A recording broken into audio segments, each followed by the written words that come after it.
So in this video हम लोग करने वाले हैं एनसीईआरटी के क्वेश्चन आंसर्स को। ग्रेविटेशन लेसन हमने खत्म किया था, अपने पिछले 2 वीडियोस हमने किए थे कंसेक्यूटिव वीडियो, जिसमें हमने पार्ट 1 और पार्ट 2 किया था। अगर आपने वो वीडियोस नहीं देखे हैं तो आप जाके वीडियो पहले देख लीजिए, फिर आप क्वेश्चन आंसर कीजिएगा तो आपको समझ में आएगा। तो यहाँ पे एनसीईआरटी का पहला सवाल देख लेते हैं, state the universal law of gravitation. अब जैसा कि हमने लेसन में भी पढ़ा हुआ है कि जो यूनिवर्सल लॉ ऑफ ग्रेविटेशन का ये बताता है कि जितनी भी चीजें ब्रह्मांड में है वो एक दूसरे को अट्रैक्ट करती है। एक अननोन फोर्स, एक फोर्स है जिस फोर्स का नाम क्या दिया गया था, ग्रेविटेशनल फोर्स। अगर स्टेट किया जाए कि जो फोर्स है वो एफ है, अगर एज्यूम किया जाए फोर्स एफ है और जो फोर्स ऑफ अट्रैक्शन दो ऑब्जेक्ट है, सपोज करो पी और क्यू है, तो पी का जो मास है वो कैपिटल एम और क्यू का मास जो है स्मॉल एम है, गिवन किया है। देन एफ यहाँ पर फोर्स जो होगा वो क्या होगा, F is equal to G into M by R square. अब जी यहाँ पर एक कांस्टेंट है जिसे यूनिवर्सल ग्रेविटेशन कांस्टेंट कहा जाता है, और इसकी वैल्यू जो होती है जी की कितनी होती है, G is equal to 6.673 into 10⁻⁻11 newton metre square पर किलोग्राम स्क्वायर होता है। अगला सवाल है कि write the formula to find the magnitude of the gravitational force between the earth and an object on the surface of the earth. So the answer will be let the F, यहाँ पे मान लो कि F जो है वो force है, force of attraction between earth and an object of its surface against assume that, यहाँ पे एम ही आपको मानना है मास ऑफ अर्थ, क्योंकि ई हमने लिया है कि ई का मतलब अर्थ और मास ऑफ अर्थ, और मास ऑफ द अर्थ और M be the mass of object on the surface of earth. अब कोई चीज है जो धरती पे रखी है उसका मास हमने स्मॉल लेटर एम से ले लिया। अब फॉर्मूला क्या होगा for the magnitude of the gravitational force. अब ये जो ऑब्जेक्ट है अर्थ के बीच का जो सरफेस है, यहाँ पर जो यूनिवर्सल लॉ ऑफ ग्रेविटेशन है, सो रिक्वायर्ड फॉर्मूला हो जाएगा F is equal to G into M into M by R square. अब आर क्या है, दोनों के बीच का डिस्टेंस है, ठीक है। So next question is page number 136 का क्वेश्चन है, what do you mean by free fall. Free fall का क्या मतलब होता है, अगर कोई ऑब्जेक्ट फ्री फॉल से गिर रहा है उसका क्या मतलब है। Now answer is gravity of earth जो होता है, ग्रेविटी जो होती है अर्थ की वो अट्रैक्ट करती है every object towards its centre. अगर कोई ऑब्जेक्ट होता है ड्रॉप किया जाता है किसी सर्टेन हाइट से and it belongs to fall downwards towards earth surface, अगर अर्थ सरफेस की तरफ वो गिर रहा है और वो under the influence of gravitational force आ रहा है, तो such a motion of object is called free fall. तो ऐसा जो मोशन है किसी ऑब्जेक्ट का उसे कहा जाता है फ्री फॉल। हम ऐसे बॉडीज को कहते हैं फ्री फॉलिंग बॉडीज। हाँ, अगला सवाल है What do you mean by acceleration due to gravity? इसका क्या मतलब होता है, acceleration due to gravity का क्या मतलब है, जब कोई ऑब्जेक्ट जो होता है फ्रीली फॉल करता है towards the surface of the earth from a certain height। अब यहाँ पर ये जो है ना रिलेटेड है यहाँ पर, तो अगर फ्रीली गिर रहा है towards the surface of the earth from a certain height then its velocity changes। अब क्या होता है, अगर आप कोई जैसे कि आप सरफेस पे कोई चीज चल रही है तो उसपे जो वेलोसिटी में चेंजेस आता है जिसे आप एक्सेलरेशन कहते हो, स्मॉल ए से डिनोट करते हो। तो जब कोई चीज डाउनवर्ड गिर रही है तो उसकी जो वेलोसिटी में चेंजेस होता है, तो जब नीचे की तरफ आ रही है तो उसकी जो वेलोसिटी में चेंजेस हो रहा है वो प्रोड्यूस करती है एक्सेलरेशन। एंड दिस एक्सेलरेशन, क्योंकि ये एक्सेलरेशन ड्यू टू ग्रेविटी है, तो इसे डिनोट किया जाता है स्मॉल जी से, और इसकी वैल्यू जो होती है एक्सेलरेशन ड्यू टू ग्रेविटी की, that is a constant value होती है 9.8 मीटर पर सेकंड स्क्वायर। वीडियो खराब हो गया। तो अगला सवाल है हमारा, मास जो होती है क्वांटिटी होती है मैटर की जो कंटेंट है इसके बॉडी में। मास जो होता है किसी भी बॉडी का, यानी कि जो उसके अंदर जो क्वांटिटी है उसे हम उसका मास कहते हैं। और मास क्या होता है, किसी मेजर होता है इनर्शिया ऑफ द बॉडी, मतलब उसमें कितना जड़त्व है, इस वजह से उसे इनर्शियल मास भी कहा जाता है। और मास जो होता है एक कांस्टेंट क्वांटिटी होता है कि नहीं, किसी ऑब्जेक्ट का मतलब आप कहीं भी जाओगे तो मास क्या होगा कि फिक्स होगा। कहीं भी सपोज आप यहाँ पर हो, किसी ऑब्जेक्ट को कहीं भी लेके जाओ उसका मास चेंज नहीं होगा। और एक ये स्केलर क्वांटिटी है, मतलब इसमें सिर्फ मैग्नीट्यूड है, डायरेक्शन नहीं है। और ऐसा यूनिट जो मास का होता है वो होता है किलोग्राम, या फिर जिसे डिनोट करते हैं केजी से। वेट जो होता है, weight is the gravitational force acting on the body. So weight का मतलब है ग्रेविटेशनल फोर्स जो होता है।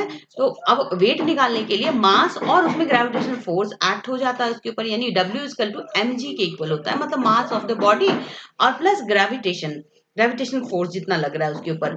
और it is the measure of gravity कि कितना ग्रेविटेशनल फोर्स एक ऑब्जेक्ट के ऊपर लग रहा है। अब वेट जो होता है किसी ऑब्जेक्ट का, ये कांस्टेंट नहीं होता है और इसकी क्वांटिटी जो होती है डिफरेंट होती रहती है, प्लेस टू प्लेस ये चेंज होता है, जबकि मास जो था वो प्लेस टू प्लेस चेंज नहीं। सो इन डिफरेंट प्लेसेस जो एक जो वेट होता है वो चेंज हो सकता है। जैसे कि किसी चीज का वेट यहाँ पर अर्थ पे जितना है, अगर दूसरे प्लैनेट पे आप जाते हो, जैसे आपकी बॉडी का वेट 60 kg है और यहाँ पर अर्थ के ऊपर, तो अगर मून पे आप जाओगे, चूंकि 1/6 है वहां पर ग्रेविटेशनल जो एक्सेलरेशन है वो ग्रेविटेशनल फोर्स उसके ऊपर 1/6 रह जाता है, तो आपका वेट 10 kg हो जाएगा वहां पे। सो weight is equal to mass into gravitational force acting on the body। और ये एक वेक्टर क्वांटिटी है, मतलब इसमें मैग्नीट्यूड और डायरेक्शन दोनों होता है। और ऐसा यूनिट जो होता है इसका न्यूटन होता है, that is same as the SI unit of force, क्योंकि ऐसा यूनिट ऑफ फोर्स भी न्यूटन ही होता है। एंड क्वेश्चन नंबर 2 है, why is the weight of an object on the moon is 1/6 its weight of on the earth. अभी अभी मैंने इस क्वेश्चन को एक्सप्लेन किया, देखिए फिर से ये क्वेश्चन आ गया हमें। मैंने अभी भी बताया कि जो ग्रेविटी जो होता है ना, gravity is directly related to the mass. अब जितना ज्यादा मास होगा ऑब्जेक्ट का, वो उतना ज्यादा ग्रेविटेशनल पुल करेगा, उस ग्रेविटेशनल पुल से वो खींचा जाएगा। सो हियर अगर मून का जो सिग्निफिकेंटली मून जो है ना स्मॉलर देन अर्थ है, in fact about the size of earth core जो है ना, इसकी साइज होती है, ग्रेविटी जो होती है वो डिपेंड होती है the size of the object. अब वेट जो होता है मून पर 1/6 होता है और जो अर्थ से। So because the moon has 1/6 mass of the अर्थ, तो जिस चीज का जो मास है अर्थ पे 60 किलोग्राम होगा, तो मून पे जाने के बाद वो 10 किलोग्राम का वेट उसका महसूस होगा ड्यू टू द ग्रेविटी। तो ये रीजन है जिसकी वजह से हमें क्या होता है कि वेट जो होता है ऑब्जेक्ट का मून पे और अर्थ पे उसका 1/6 जो है दिखाई देता है। सो पेज नंबर 141 का नेक्स्ट क्वेश्चन है कि why is it difficult to hold a school bag having a strap made of thin and strong string. अब आपको मैंने ये लेसन में भी आपके था कि आप जब स्कूल बैग का जो स्ट्रैप होता है वो चौड़ा बनाए, पट्टी को चौड़ा बनाया जाता है। ये क्यों किया जाता है? अगर पतला बनाया जाए ना, अगर थिन हो जाए वो, तो वो बहुत डिफिकल्ट हो जाएगा आपको उसको होल्ड करना, क्योंकि जो थिन स्ट्रैप होती है वहां पर जो होता है वो प्रेशर आपके शोल्डर पे बहुत ज्यादा अप्लाई करेगी, जिससे आपका क्या होगा, कंधा दुखने लग जाएगा, शोल्डर जहां पे आप उसे कैरी करोगे, जहां पर आप उसे होल्ड करोगे। तो प्रेशर को कम करने के लिए, बिकॉज प्रेशर क्या इनवर्सली प्रोपोर्शनल है surface area on the force on the which act force act, जहां पर फोर्स एक्ट कर रहा उसके जो सरफेस एरिया उसके इनवर्सली प्रोपोर्शनल है। तो आप जितना ज्यादा आप सरफेस एरिया क्या करोगे, लार्ज कर दोगे, प्रेशर उतना कम हो जाएगा। इस वजह से क्या, स्ट्रैप को, थिन स्ट्रैप जो होता है, कॉन्टेक्ट सरफेस एरिया उसका बहुत स्मॉल होता है, हेंस जो प्रेशर एक्सर्टेड होता है शोल्डर पे दैट इज वेरी लार्ज, बहुत लार्ज अमाउंट में वो हो जाता है। Now what do you mean by buoyancy? Buoyancy का क्या मतलब होता है? बायोहेंसी जो जिसे अपथर्स्ट फोर्स भी कहा जाता है। सो जब कोई ऑब्जेक्ट जो होता है दैट इज इमर्स्ड, यानी लिक्विड में डूबा हुआ होता है, तो उसे अपवर्ड डायरेक्शन में एक्सर्टेड, लिक्विड के द्वारा एक्सर्ट किया जाता है, एक फोर्स लगता है जो उसे एक्सर्ट करता है, दैट इज अपथर्स्ट फोर्स, और that is immersed in liquid, so this is called known as buoyancy force और upthrust force। दोनों चीजें कहा जाता है जो कि उसके ऊपर की तरफ उस ऑब्जेक्ट पर लगती है।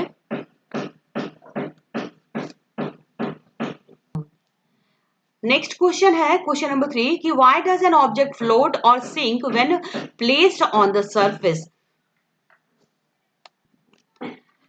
अगला सवाल है कि जो कोई ऑब्जेक्ट होता है वो फ्लोट या फिर सिंक होता है जब प्लेस किया जाता है किसी सरफेस ऑफ वाटर पे। ऐसा क्यों होता है? पहला है कि an object sinks in water if its density is greater than that of water. अगर उसकी डेंसिटी क्या होगी, पानी से ज्यादा होगी, तो वो क्या करेगा, पानी में सिंक हो जाएगा। ठीक है, सिंक कब होगा, जब उसकी डेंसिटी पानी से अधिक हो जाएगी। और नंबर 2 केस है, नंबर 2 कि an object floats on water when its density is less than that of water। अगर उसकी डेंसिटी वाटर से लेस होगी, तो नंबर 2 केसेस में क्या है कि लेस इन वाटर, तो क्या होगा, फ्लोट करेगा। Less than water then it floats on water. तो ये है हमारा क्वेश्चन आंसर्स। तो ये सारे हमने इन टेक्स्ट क्वेश्चन आंसर्स किए थे। तो बाकी के सवाल हम करेंगे अपने नेक्स्ट वीडियो में। Till then be with us, don't forget to like share and subscribe. और हाँ, लेसन के वीडियोस जरूर देखिएगा, डिस्क्रिप्शन में लिंक भी प्रोवाइड करा दूंगी आपको उसका। और जल्दी मिलते हैं अपने नेक्स्ट पार्ट में, क्वेश्चन आंसर सेशन के नेक्स्ट पार्ट में, जहां हम इसके बचे हुए क्वेश्चन आंसर्स को करेंगे। Till then take care and good bye, thanks for watching.